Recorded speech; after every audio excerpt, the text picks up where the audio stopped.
Hello everyone, welcome to my YouTube channel. Today we will discuss about the quant strategy for SBI clerk. SBI clerk examination is around the corner. Only 15 to 20 days are left for the pre-examination. और इसके अंदर pre examination में mainly simplification, quadratic equation और number series, data interpretation and arithmetic topics रहते हैं, जिसमें से mostly 50% इसके अंदर हमें स्पीड मैथ देखने को मिल जाती है और उसके अलावा 50% में डीआई और अर्थमेटिक है। बाकी एग्ज़ाम के लेवल पे डिपेंड करता है कि कौन सा टॉपिक का वेटेज कितना ज़्यादा रहता है। यदि एग्ज़ाम हार्डर साइड में रहता है तो उसमें अर्थमेटिक और डीआईज का वेटेज ज़्यादा रहता है और ईजियर साइड में रहता है तो स्पीड मैथ का वेटेज ज़्यादा रहता है। अब हम लास्ट 20 to 50 डेज़ में किसकी ज़्यादा प्रैक्टिस करें कि हम इजीली 25 to 30 या फिर 30+ स्कोर इजीली गेन कर सके। इसके लिए हमें इतनी प्रैक्टिस स्पीड मैथ्स की कर लेनी है कि इसमें से हमारा कोई भी क्वेश्चन ऐसा ना हो कि उस टाइम पे बन ना पाए। बहुत सी बार ऐसा रहता है कि नहीं बन रहा, जैसे कि क्वाड्रेटिक इक्वेशन है तो क्वाड्रेटिक इक्वेशन में जैसे नंबर्स थोड़े बड़े आ जाते हैं तो वो फिर फैक्टर्स नहीं बन पाते हैं, या फिर बहुत से लोगों में रहता है कि रॉन्ग नंबर सीरीज़ नहीं बन पाती है। तो जो हमारा थोड़ा सा वीक टॉपिक है उसकी हम और ज़्यादा प्रैक्टिस करेंगे, जिसकी वजह से वो थोड़ा हमारा स्ट्रॉन्ग टॉपिक बन जाए और हम इजीली अच्छा स्कोर कर पाएँ। इसमें से हम मेनली देखें तो 15 से 17 नंबर इजीली स्पीड मैथ से होते हैं और बाकी हम डीआई और अर्थमेटिक में रहते हैं। तो इसके लिए हमें डेली मिनिमम 30 से 40 हमें सिंप्लीफिकेशन की प्रैक्टिस करनी है और क्वाड्रेटिक इक्वेशन 20 से 30 क्वाड्रेटिक इक्वेशन की डेली प्रैक्टिस करनी है, ताकि हम वहाँ पे इजीली जल्दी से फैक्टर्स को निकाल पाए।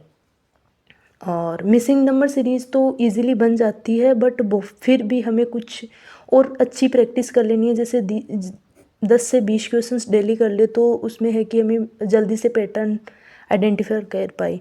रॉन्ग नंबर सीरीज़ बहुत समय ये रहता है कि बन नहीं पाती है या ऐसा रहता है, तो इसकी हम है कि 25 से 30 क्वेश्चन डेली के प्रैक्टिस करें ताकि हम इजीली अच्छा नंबर गेन कर पाए यहाँ से। अब आगे जब देखा जाए तो डेटा इंटरप्रिटेशन में देखते हैं तो टेबल बेस्ड डीआई आती है। तो अभी 1-1.5 साल में जो पैटर्न बन रहा है उसमें क्या है कि टेबल बेस्ड डीआई आती है, बट उसमें जो क्वेश्चंस देते हैं उसमें से 1 से 2 क्वेश्चन होते हैं वो एकदम से इजी दे देते हैं, और 2 से 3 क्वेश्चन होता है या 1 से 2 क्वेश्चन होता है उसमें से थोड़े वो कैलकुलेटिव देते हैं। तो उसमें हमें कैलकुलेशन करनी होती है, थोड़ा रेशियो परसेंटेज वगैरह लगा के। तो ऐसे भी कर सकते हैं, तो ऐसा भी आ सकता है। तो इसमें हम ऐसा कर सकते हैं कि या तो हम डीआईज होते हैं उसको डिकोड करने के बाद में जो इजी वाले क्वेश्चन है वो बना ले, और उसके अलावा जो क्वेश्चन थोड़े लेंदी हैं उसको ना करके अर्थमेटिक की तरफ जंप कर जाए। या वैसे क्लर्क पेपर है तो बहुत ज़्यादा लेंदी भी नहीं बनता, तो हम होता है कि थोड़ा सा इसमें टाइम इन्वेस्ट करके इनको भी बना ले। और अर्थमेटिक होती है तो इसमें रेशियो एंड परसेंटेज, ये 2 टॉपिक्स ऐसे रहते हैं जो बाकी के अदर टॉपिक्स के लिए एक बेस बनाते हैं। तो ये रहता है कि हमें ये इजीली बहुत अच्छे से आने चाहिए हमें, ताकि हम अदर टॉपिक्स में इसको अप्लाई करके अदर टॉपिक्स के क्वेश्चन आए तो उनको भी इजीली कर पाएँ। और एसबीआई में स्पेशली 1-2 साल में ये देखा गया है कि मेंसुरेशन एंड प्रोबेबिलिटी से 1 या 2 क्वेश्चन मिनिमम वो डालते हैं। और ये क्वेश्चन ऐसा नहीं होता कि बहुत कुछ हार्ड होते हैं। प्रोबेबिलिटी में नॉर्मल क्वेश्चन होता है जिसमें 2-3 आइटम्स दिए होते हैं, उसमें से एक के निकालने की कोई प्रोबेबिलिटी दी हुई होती है और उसमें एक जो आइटम होता है उसका नंबर नहीं दिया होता, तो उसका हमें टोटल नंबर निकालना होता है या उस आइटम का नंबर निकालना होता है। और मेंसुरेशन में नॉर्मल फॉर्मूला बेस्ड चीज़ें होती हैं जो हमें करनी होती हैं। तो इसके लिए हमें अच्छे से इन सब की प्रैक्टिस करनी है। और इसमें अर्थमेटिक में जैसे बोट एंड स्ट्रीम का जो टॉपिक है, और इसके अलावा एजेस है, पार्टनरशिप है, simple interest and compound interest है। ये ऐसे टॉपिक्स है कि जैसे अर्थमेटिक का रहता है कि 7 से 12 क्वेश्चन बनने हैं, तो इसमें से एक एक ये इन टॉपिक का रहता है, किसी टॉपिक का 2 डाल देते हैं, किसी का 1 डाल देते हैं। हमें इसकी अच्छे से प्रैक्टिस के लिए हमें अर्थमेटिक का अब हमें टॉपिक वाइज प्रैक्टिस करने का कोई सार नहीं बनता, क्योंकि जो प्रैक्टिस करनी थी, जो हमने बेस बनाना था, जो कंसेप्ट करने थे क्लियर, वो अब तक हो चुके हैं हमारे। अब इतना ही टाइम है कि इसमें प्रैक्टिस करने, कंसेप्ट इसमें लग के बैठ के तो वैसे भी नहीं होने का है, तो हमें ओनली इसके अंदर अब प्रैक्टिस करनी है। और प्रैक्टिस मिक्स प्रैक्टिस करनी है, ताकि वहाँ पे जब क्वेश्चन आए ना, तो हम एक क्वेश्चन कर रहे हैं किसी टॉपिक का और उसके कंसेप्ट हमारे दिमाग में चल रहे हैं, और किसी दूसरे टॉपिक पे जब हम का क्वेश्चन सामने आए तो हमारा कंसेप्ट एकदम से दिमाग में ना आए।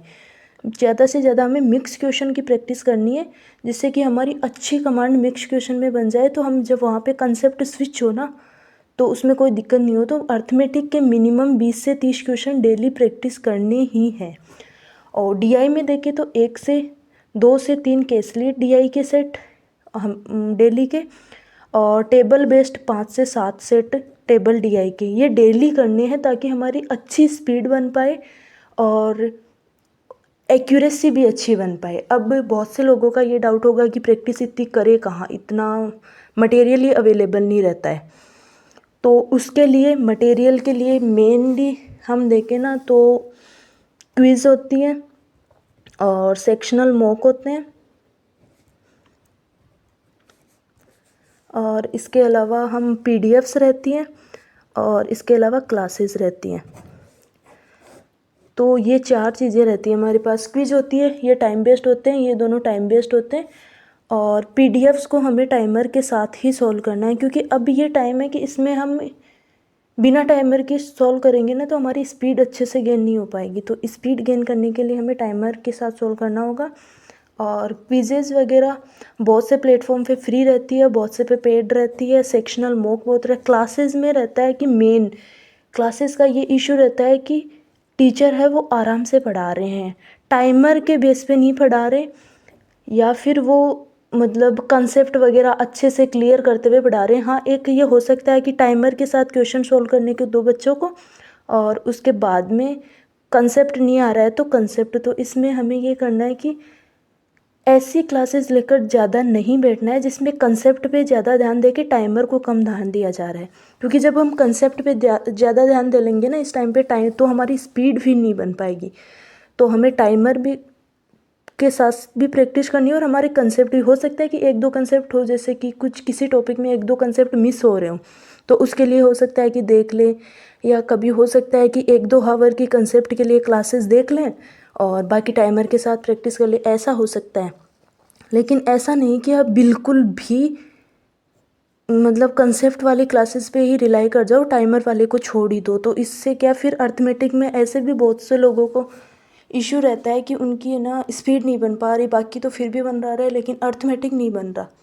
तो अर्थमेटिक का ये मेन इशू रह जाता है, जो हमें टाइमर के साथ ही सॉल्व करेंगे ना, तो हो सकता है कि 1-2 दिन हमारे साथ गलतियाँ हो, लेकिन फिर हम जब गलतियाँ होगी तो हमें पता चल जाएगा कि हाँ, पहले हमें ऐसे गलती करी थी, तो अब हमारी यहाँ पे दोबारा मिस्टेक हो सकती है, तो हम फिर गलती नहीं करेंगे।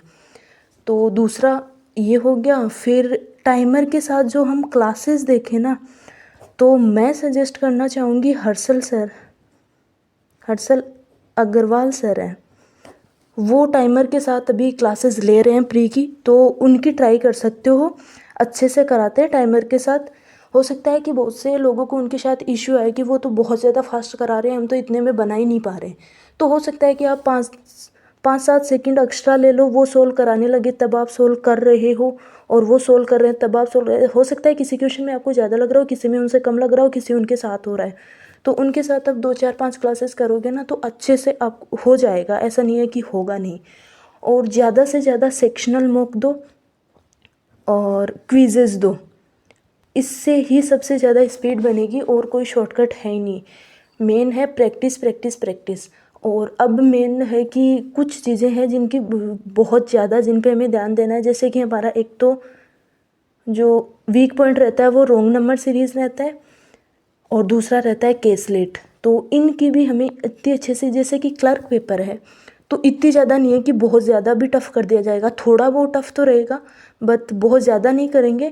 तो ये रोंग नंबर सीरीज़ और कैसलेट वगैरह ये सब भी डुएबल आती है, क्योंकि हम इन चीज़ों को छोड़ दें और हमारी शिफ्ट में हो जाए ये दोनों ही आ जाए तो ये हमारे लिए बहुत बड़ा डिसएडवांटेज हो जाएगा। तो इसलिए हमें इनकी बहुत अच्छे से प्रैक्टिस करनी है ताकि हम ईज़िली 30 तो स्कोर कर पाएँ, 30 के अराउंड जा ही पाएँ, क्योंकि क्लर्क है तो बहुत सी स्टेट में तो बहुत ज़्यादा भी कट ऑफ जाती है, तो उसके हिसाब से हमें 30 तो करना ही होगा।